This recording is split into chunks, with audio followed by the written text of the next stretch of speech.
ውድ የዩቲዩብ ተከታታዮቻችን ዛሬም በአዳዲስ መረጃዎች ተመልሰን መተናል። እስከ መጨረሻው ድረስ አብራችሁን እንድትቆዩ በአክብሮት እንጋብዛለን። በዛሬው መረጃችን ከምናጋራችሁ ጉዳዮች መካከል በአማራ ክልል በተቀሰቀሰው ግጭትና በተለያዩ ችግሮች ምክንያት በ9 ወራት ውስጥ ብቻ 200 ነፍሰ ጡር እናቶች በሕክምና እጦት ምክንያት ህይወታቸው ማለፉን የክልሉ ጤና ቢሮ አስታውቋል። የደቡብ ሱዳን ታጣቂዎች በጋምቤላ ክልል ላሬ ወረዳ ውስጥ የሚገኝ ብሊንኩን የተባለ አካባቢን መቆጣጠራቸውንና የላሬ ወረዳ ዋና አስተዳዳሪን ማቁሰላቸውን ምንጮች ለቢቢሲ ተናግረዋል።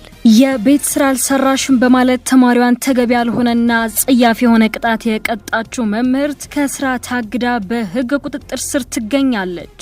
ለበዓል ወንድሟን ለመጠየቅ በመጣችበት አጋጣሚ የጎረቤትን ህፃን ልጅ በከረሜላ ታላ የሰረቀችውን ተጠርጣሪ በቁጥጥር ስር መዋሏን፣ በእስራኤል የተከሰተውን ሰደድ እሳት ተከትሎ ተዘግተው የነበሩ መንገዶች ዳግም ስለመከፈታቸው፣ እነዚህን መረጃዎች እናነሳለን። እስከ መጨረሻው ድረስ አብራችሁን ቆዩ።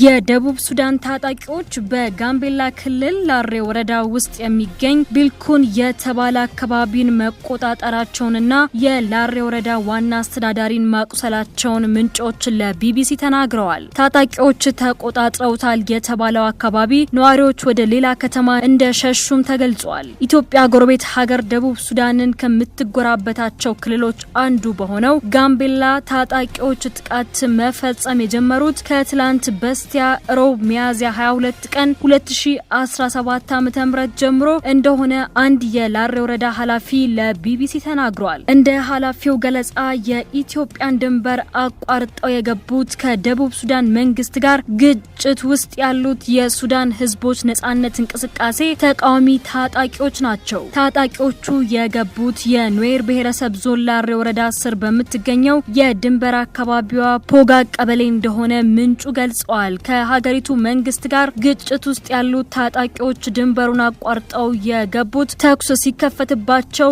ሸሽተው እንደሆነም ተናግረዋል። ታጣቂዎቹ የራሳቸውን ድንበር ዘለው ወደኛ ድንበር ነው የገቡት። እስከ ትላንት ወይም ሐሙስ ድረስ ያገኘነው መረጃ በእኛ ድንበር ውስጥ ነው ያሉት፣ የኢትዮጵያ ባንዲራ ጭምር ነው የወሰዱት ብለዋል። ታጣቂዎቹ እስከ ትላንት ድረስ እየገቡ እንደሆነ መረጃ እንዳላቸውም ጨምረው ተናግረዋል። ኃላፊው ታጣቂዎቹ ድንበሩን አቋርጠው ከገቡ በኋላ በነዋሪዎች ላይ ተኩስ መክፈታቸውንና ቤቶችን ማቃጠላቸውን ተናግረዋል። የታጣቂዎቹን እንቅስቃሴ ተከትሎ ህዝቡን ለማረጋጋትና ድንበሩን ለመመልከት ወደ አካባቢው የተጓዙት የላሬ ወረዳ ዋና አስተዳዳሪ አቶ ቶኩሞንግ በተከፈተባቸው ጥቃት እንደቆሰሉ ምንጩ ገልጸዋል። የጋምቤላ ክልል ፖሊስ ኮሚሽን ባወጣው መረጃም የወረዳው ዋና አስተዳዳሪ ትላንት ሐሙስ ሚያዝያ 23 2017 ዓ.ም ተኩስ እንደተከፈተባቸውና በቀኝ እግራቸው ታፋ ላይ ተመተው መቁሰላቸውን አረጋግጧል። የወረዳው አስተዳዳሪን ጨምሮ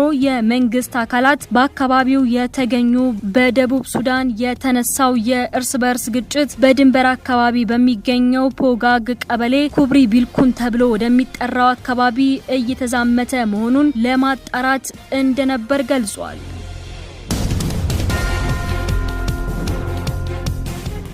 በአማራ ክልል በተቀሰቀሰው ግጭትና በተለያዩ ችግሮች ምክንያት በ9 ወራት ውስጥ ብቻ 200 ነፍሰ ጡር እናቶች በሕክምና ጦት ምክንያት ህይወታቸው ማለፉን የክልሉ ጤና ቢሮ አስታውቋል። በአማራ ክልል ጤና ቢሮ የእናቶች ህጻናትና አፍላ ወጣቶች ዳይሬክተር አቶ መልሰው ጫን ያለው በክልሉ ግጭት ከተቀሰቀሰ ጀምሮ የእናቶች ሕክምና አገልግሎትን ጨምሮ በጤናው ዘርፍ የታቀዱ እቅዶችን ማሳካት አልቻልንም ሲሉ ተናግረዋል።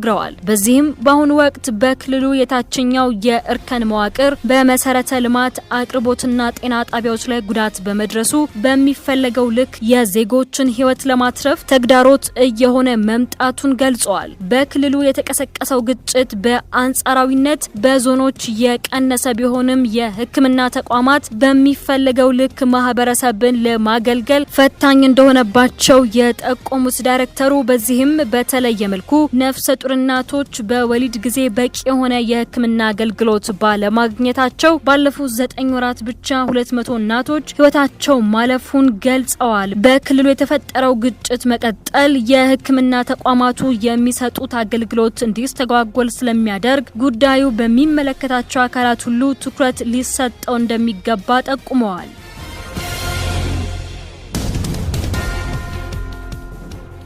የቤት ስራ አልሰራሽም በማለት ተማሪዋን ተገቢ ያልሆነና አጸያፊ የሆነ ቅጣት የቀጣችው መምህርት ከስራ ታግዳ በህግ ቁጥጥር ስር ትገኛለች። የአዲስ አበባ ከተማ አስተዳደር ትምህርት ቢሮ በኮልፌ ቀራኒዮ ክፍለ ከተማ በሰላም በር ቅድመ አንደኛና አንደኛ ደረጃ ትምህርት ቤት የሁለተኛ ክፍል ተማሪን የቤት ስራ አልሰራሽም በማለት ተገቢ ያልሆነ ቅጣት በፈጸመችው መምህርት ላይ እርምጃ መውሰዱን አሳውቋል። መምህርቷ ላይ ከስራ የማገድ በህግ ጥላ ስር እንድትሆን የማድረግ እርምጃ መወሰዱን ነው የጠቆመው። በህግ ከለላ ስር እንድትሆን የተደረገው መምህርቷ ጉዳዩዋ በህግ አግባብ እንዲታይና ፍትህ እንዲያገኝ እንደሚሰራ ቢሮ ገልጿል። ተማሪዋ ሕክምና አግኝታ በጥሩ የጤንነት ሁኔታ ላይ ትገኛለች ያለው ቢሮ በነገው ዕለትም ትምህርቷን ትጀምራለች ብሏል።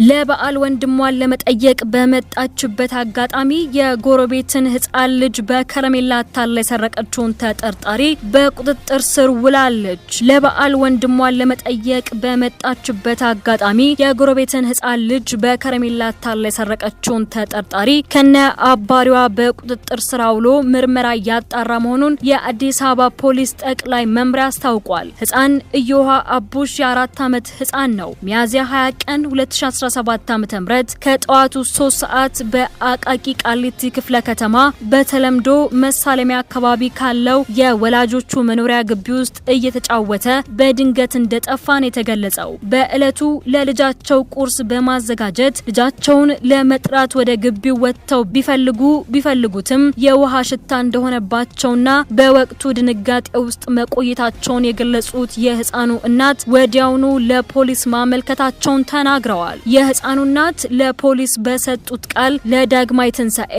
ወንድሟን ለመጠየቅ የመጣችው ግለሰብ ግን የጎረቤት ልጆችን በሙሉ ወደ ሱቅ በመውሰድ ከረሜላ፣ ፊኛና የተለያዩ ጣፋጭ ነገሮችን በመግዛት ወደ ግቢው ስትመልሳቸው ማየታቸውንና ልጃቸውን ግን እንዳላዩት የህፃን እዮሃ እናት ወይዘሮ ሰብለ ሰንበቴ ለፖሊስ ተናግረዋል። የአካባቢው ማህበረሰብ የልጁን መጥፋት ካረጋገጠ በኋላ ለፖሊስ በሰጡት መረጃ መሰረት በ48 ሰዓታት ውስጥ ፖሊስ የጠፋውን ልጅ ጨምሮ 2 ተጠርጣሪዎችን ይዞ ምርመራ ያጣራ መሆኑን ከአዲስ አበባ ፖሊስ ጠቅላይ መምሪያ የተገኘ መረጃ ያመለክታል። የግል ተበዳይ ወንድም አቶ ቴዎድሮስ ሰንበቴ በበኩላቸው ተጠርጣሪዋ ህፃን ዮሐን ወደ አዳማ እንዲሄድ ካደረገች በኋላ በፍጥነት ተመልሳ ከአካባቢው ማህበረሰብ ጋር በመሆን የጠፋውን ልጅ በማፈላለግ ተባባሪ ለመምሰል ሞክራለች ብለዋል። የአካባቢው ማህበረሰብ በፍለጋ ላይ ሆኖ ከወደ አዳማ ስልክ ተደውሎ 500 ሺህ ብር ካልተሰጣት ያገተችውን ህፃን ማንም እንደማያገኘው የምትዝት ሴት ድምጽ በስልክ መስማቱንና የህፃኑን ድምጽ በስልክ በመስማታቸው ለከፍተኛ ድንጋጤና መረበሽ መዳረጋቸውን አቶ ቴዎድሮስ ተናግረዋል። የህፃኑ መጥፋት መረጃው የደረሰው ፖሊስ ሌት ተቀን ባደረገው ብርቱ ምርመራና ክትትል ልጃችንን አግኝተናል ብለዋል።